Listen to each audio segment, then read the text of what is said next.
क्या आपने गौर किया है कि जैसे ही भारत पाकिस्तान के बीच तनाव बढ़ा है, वैसे ही डिफेंस कंपनियों के शेयर आसमान छूने लगे हैं। Bharat forge limited, Bharat dynamics, Hindustan aeronautics और बीईएल जैसे स्टॉक्स में जबरदस्त उछाल आया है। इतना ही नहीं, डिफेंस सेक्टर का कुल मार्केट कैप पिछले 2 हफ्तों में $5 बिलियन यानी कि करीब 41,500 करोड़ रुपए तक बढ़ गया है। लेकिन अब खबर यह है कि सरकार ने डिफेंस इक्विपमेंट बनाने वाली कंपनियों को दिल्ली बुलाया है। डिफेंस इक्विपमेंट जैसे कि आर्मर्ड व्हीकल्स, गोला बारूद, मिसाइल, फाइटर जेट्स आदि।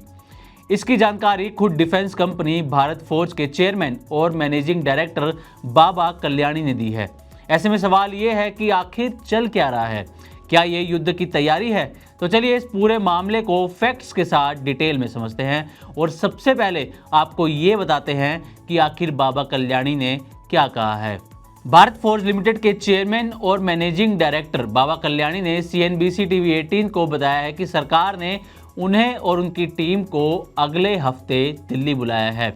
हालांकि बाबा कल्याणी ने बातचीत का विषय नहीं बताया, लेकिन उनकी बातों से ऐसा संकेत मिल रहा है कि सरकार डिफेंस प्रोडक्शन बढ़ाने पर विचार कर रही है। आपको बता दें कि हाल ही में भारत और पाकिस्तान के बीच बॉर्डर पर बढ़ते तनाव और आतंकी गतिविधियों के जवाब में भारत की रणनीति तेजी से बदल रही है।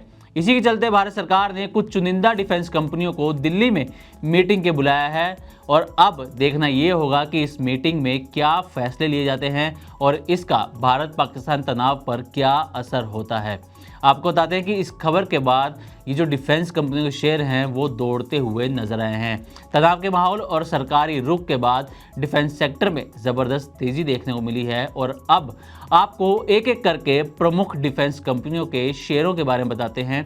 और शेयरों की जो हम ये स्थिति बता रहे हैं वो 9 मई यानी कि आज सुबह 11:50 तक की है। तो सबसे पहले बात करेंगे भारत फोर्ज लिमिटेड यानी कि BFL की। तो इसका शेयर 4.22% तक उछलकर 1160 रुपये पर कारोबार करता हुआ नजर आया है 9 मई को सुबह 11:50 तक। अगला शेयर है भारत डायनामिक्स लिमिटेड। इस शेयर में 5.82% की तेजी देखने को मिली है और शेयर 1538 रुपये पर कारोबार करता हुआ दिखाई दिया था। अगला शेयर है भारत इलेक्ट्रॉनिक्स लिमिटेड यानी कि BEL। इस शेयर में 2.77% की तेजी सुबह 11:50 तक देखने को मिली और शेयर 315 रुपये तक उछल गया था। हिंदुस्तान एरोनॉटिक्स लिमिटेड यानी कि HAL 1.98% की बढ़त के साथ 4,510 रुपये पर ट्रेड करता हुआ नजर आया और शेयरों की स्थिति हमने जैसा कि पहले भी कहा कि 9 मई सुबह 11:50 की है। तो ब्लूमबर्ग के डेटा के अनुसार इन कंपनियों का कुल मार्केट कैप 2 हफ्ते में करीब $5 बिलियन बढ़ा है और यह आंकड़ा बताता है कि निवेशक डिफेंस सेक्टर में भारी भरोसा जता रहे हैं। तो ये तो हमने आपको बता दी शेयरों की स्थिति क्या है। अब आपको बताते हैं कि कौन सी कंपनी क्या बनाती है। जरा इस पर नजर डाल लेते हैं कि कौन सी डिफेंस कंपनी किस चीज का निर्माण करती है। तो सबसे पहले बात करते हैं भारत फोर्ज लिमिटेड की। ये company artillery systems, armoured vehicles, protected vehicles, गोला बारूद, मिसाइल और डिफेंस इलेक्ट्रॉनिक्स का सामान या डिवाइसेस उपकरण बनाती है। अगली कंपनी है भारत डायनामिक्स लिमिटेड। ये company guided missile, under water weapons और इंडियन आर्म्ड फोर्सेस के लिए आकाश जैसी मिसाइल बनाती है, जिसका पिछले कुछ दिनों में आपने काफ़ी नाम सुना होगा, आकाश मिसाइल का। अगली कंपनी है हिंदुस्तान एरोनॉटिक्स लिमिटेड। ये कंपनी फाइटर जेट्स बनाती है जैसे कि LCA तेजस और सुखोई Su-30 MKI। ये कंपनी हिंदुस्तान एरोनॉटिक्स इन फाइटर जेट्स को बनाती है। अगली कंपनी है भारत इलेक्ट्रॉनिक्स लिमिटेड। ये company land based radars, naval systems और इलेक्ट्रॉनिक वॉरफेयर डिवाइसेस का निर्माण करती है। अब इन कंपनियों को सरकार के बुलावे से ये संकेत मिल रहा है कि देश की डिफेंस तैयारियों को एक नए लेवल पर ले जाया जा रहा है, खासकर आत्मनिर्भर भारत अभियान के तहत। आपको ये बताते हैं कि डिफेंस सेक्टर में निवेश करना चाहिए या नहीं, क्योंकि पिछले कुछ दिनों से भारत पाकिस्तान के बीच जो स्थिति बन रही है उसमें निवेशकों के मन में यही सवाल आ रहा है कि क्या इस वक्त डिफेंस सेक्टर में निवेश करें या नहीं। तो डिफेंस सेक्टर में चल रही हलचल को देखते हुए आपके मन में भी ये सवाल उठ रहा होगा कि क्या ये निवेश का सही मौका है या नहीं। तो हम आपको कुछ पॉइंट्स बता रहे हैं जिसके आधार पर आप ये तय कर सकते हैं कि अभी आपको डिफेंस सेक्टर में निवेश करना चाहिए या नहीं।